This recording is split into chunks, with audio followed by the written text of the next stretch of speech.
English माध्यम channel में स्वागत है। तो कुछ स्टूडेंट ने सवाल पूछा है मुझसे, क्या हमें हिंदी से पढ़ाई कर रहे हैं, हिंदी मीडियम से पढ़ाई कर रहे हैं, क्या हिंदी मीडियम हमारी ज़िंदगी में कुछ काम आएगा या हम व्यर्थ ही इसकी पढ़ाई कर रहे हैं? क्या हमें हिंदी की पढ़ाई आगे जारी रखनी चाहिए? क्या हमें हिंदी माध्यम से पढ़ाई करनी चाहिए?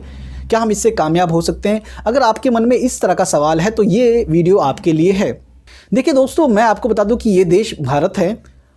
हमारा देश भारत जो है वो हिंदी से चलता है और बाकी जो हमारी अन्य भाषा हैं 22 हमारी जो है शेड्यूल लैंग्वेजेस है, जो संविधान में या जो हमारी कॉन्स्टिट्यूशन में मेंशन है 22 शेड्यूल लैंग्वेज। इसमें आप देखोगे जो है जो 40% लोग हैं जो वो हिंदी बोलते हैं, बाकी जो बंगाली बोलते हैं, फिर उसके बाद मराठी है, गुजराती है, तमिल है, मलयालम है, ठीक है, तेलुगु है, कन्नड़ है। इस तरीके से नॉर्थ ईस्ट में अपनी लैंग्वेज है। इस तरीके से बहुत हर राज्य की अपनी भाषा है। इसके अलावा 1652 यानी 1652 हमारी जो बोलियां हैं। तो हम कह सकते हैं कि भाई इंग्लिश जो है वो कहाँ है, यानी इंग्लिश बहुत पीछे है। इंडिया में इंग्लिश बहुत पीछे है, लेकिन फिर भी इंग्लिश वाले लोगों को बहुत एडवांटेज मिल जाता है। ऐसा क्यों? क्या हमें हिंदी से पढ़ाई करना छोड़ देनी चाहिए? तो बिल्कुल नहीं, हिंदी से आप बिल्कुल कामयाब हो सकते हो। आप देखिए हिंदी से कामयाब होने का फॉर्मूला क्या है, पहले ये भी समझ लीजिए। देखिए हिंदी से अगर किसी भी सब्जेक्ट से, मैं ये नहीं कहता कि सिर्फ हिंदी से, बल्कि आप किसी भी विषय से अगर आप करते हो, किसी भी, चाहे वो हिंदी से हो, बंगाली से हो, पंजाबी से हो, तो आप वाकई उससे बहुत ज़्यादा फ़ायदा उठा सकते हो। परंतु शर्त क्या है? शर्त ये है कि आपको उस भाषा में बिल्कुल अपनी एक तरह से मास्टरी या जो है पारंगत हासिल करनी पड़ेगी। ठीक है, इसका मतलब क्या है? यानी आप देखोगे कि जैसे मैं एग्जांपल लेता हूँ न्यूज़ चैनल के। आप न्यूज़ चैनल में देखिए, जितने भी न्यूज़ जो एंकर है, जो हिंदी के पत्रकार हैं, जो हिंदी के एंकर हैं, चाहे रवीश कुमार ले लीजिए, सुरेश चौधरी ले लीजिए, अर्नब गोस्वामी ले लीजिए, कितने भी आप वरिष्ठ पत्रकार ले लीजिए, या जनसत्ता के जो हैं जो न्यूज़पेपर देख लीजिए, इन सब में लिखने वाले लोग कौन हैं? ये सब हिंदी के लोग हैं। आप फिल्म इंडस्ट्री के ले लीजिए, बड़े बड़े फिल्म इंडस्ट्री के जितने भी राइटर हैं, प्रसून जोशी से लेकर अभी जो मनोज मुंतशिर है, जो ठीक है, जो कि इतने अच्छे अच्छे गाने लिखते हैं, देशभक्ति के जो गाने लिखते हैं, तेरी मिट्टी में मिल जावा, या इतने अच्छे अच्छे जो गाने लिखते हैं, वो सब कौन हैं? ये सब जो है हिंदी के। यानी आप देखोगे पूरा फिल्म इंडस्ट्री जो हमारी हिंदी पे टिकी हुई है।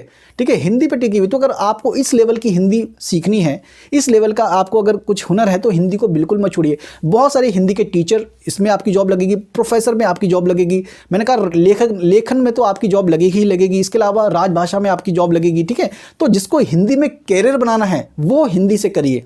लेकिन अगर मान लीजिए आपको भाई, अगर आप पॉलिटिकल साइंस पढ़ रहे हैं तो आप क्या करोगे? या तो हिंदी के सरकारी स्कूल में आप पढ़ोगे, पॉलिटिकल साइंस के टीचर बनोगे, या अगर मान लीजिए हिस्ट्री पढ़ रहे हो या साइंस पढ़ रहे हो, तो आप हिंदी से क्या करोगे? क्योंकि हमारे देश में आपको हिंदी से इस स्तर पर आगे बढ़ने नहीं दिया जाता, आपको रोक दिया जाता है एक स्तर पे, और फिर वहाँ से आप छट जाते हो और एक लोअर लेवल की जॉब, एक लेबर बन के रह जाते हो। फिर फ़ायदा किसको मिलता है? फिर मिलता है फ़ायदा इंग्लिश मीडियम वालों को।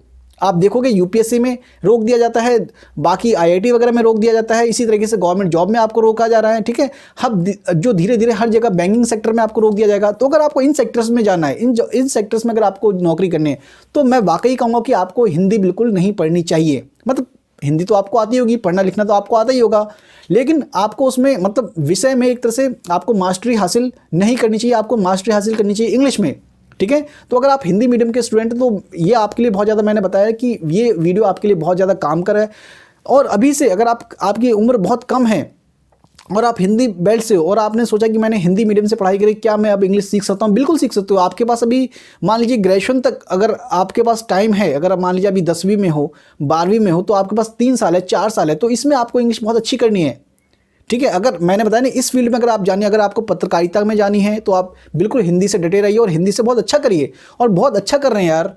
मैंने जहाँ से बीएड करा था वहाँ पे बहुत अच्छे अच्छे हिंदी में बहुत अच्छे बोलने वाले वक्ता थे, बहुत अच्छे लिखने वाले लोग थे। आज भी वो, आप राजस्थान में जाओगे, हरियाणा में जाओगे, तो यहाँ पे हिंदी में ही, यहाँ पे कामकाजी भाषा, उत्तर प्रदेश में, बिहार में, यहाँ पे पूरा जो कामकाज की भाषा है वो हिंदी ही है। तो हिंदी में ही आपको बहुत सारी चीज़ें जो है लिखनी पड़ती है, बोलनी पड़ती है, बहुत सारी नौकरियाँ भी आपको हिंदी में यहाँ पर मिल जाएगी। लेकिन मैं एक जनरल लोगों की बात कर रहा हूँ, और आप इन सेक्टर में, जिन सेक्टर में आपको बताया मैंने, अगर उन सेक्टर में आप काम करना चाहते हो, उन क्षेत्र में आप काम करना चाहते हो, तो यहाँ पर आपकी छटनी हो जाएगी एक लेवल पे, क्योंकि वहाँ पे एग्ज़ाम आपको जो है इंग्लिश में उनका पूछा जाता है। अब वहाँ पे आप पिछड़ जाओगे, बहुत कम नंबर से आप पिछड़ जाओगे, तब सिलेक्शन उन्हीं का होगा। क्योंकि आज बहुत कॉम्पिटिटिव ज़माना है, और ये इंग्लिश मीडियम के जो बच्चे हैं ये भी गवर्नमेंट जॉब को छोड़ नहीं रहे हैं। चाहे कोई सी भी जॉब हो, क्योंकि इनके लिए भी इंग्लिश जो है वो बहुत अच्छी अगर आ जाती है तो भी ये लोग जो है 30-40 हज़ार की नौकरी जो करते हैं, इससे अच्छा वो सोचते हैं कि मैं गवर्नमेंट जॉब में क्यों ना अपनी जो अप्लाई कर दूं और यहाँ पे बेटर जॉब, बेटर उनकी सैलरी वगैरह मिल जाए मुझे, ठीक है।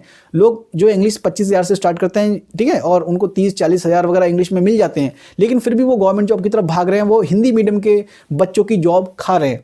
तो मैं ये चाहता हूँ कि आपकी जॉब भी जो आपकी जो जॉब है वो लगे किससे, हिंदी से, ठीक है।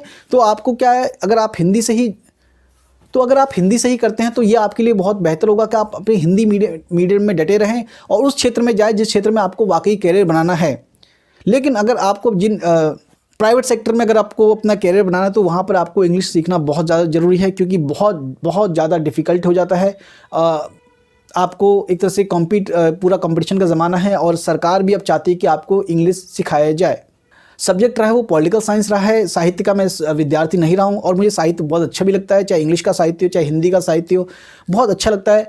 तो अगर आप वाकई मुझसे जुड़ना चाहते हैं और इंग्लिश बहुत अपनी बेहतर करना चाहते हैं, बहुत ही अच्छी करना चाहते हैं, तो फाइनली इस चैनल पर बने रहिए। मैं इस पर बहुत सारी वीडियो बनाऊँगा जो कि हिंदी मीडियम के स्टूडेंट के लिए काम की होगी और उनके लिए जीवन में उनके काम आएगी। तब तक के लिए धन्यवाद और प्लीज़ इस चैनल को सब्सक्राइब करिए, क्योंकि आपका प्यार ही मुझे ज़्यादा से ज़्यादा वीडियो बनाने पे प्रेरित करेगा। तब तक के लिए धन्यवाद।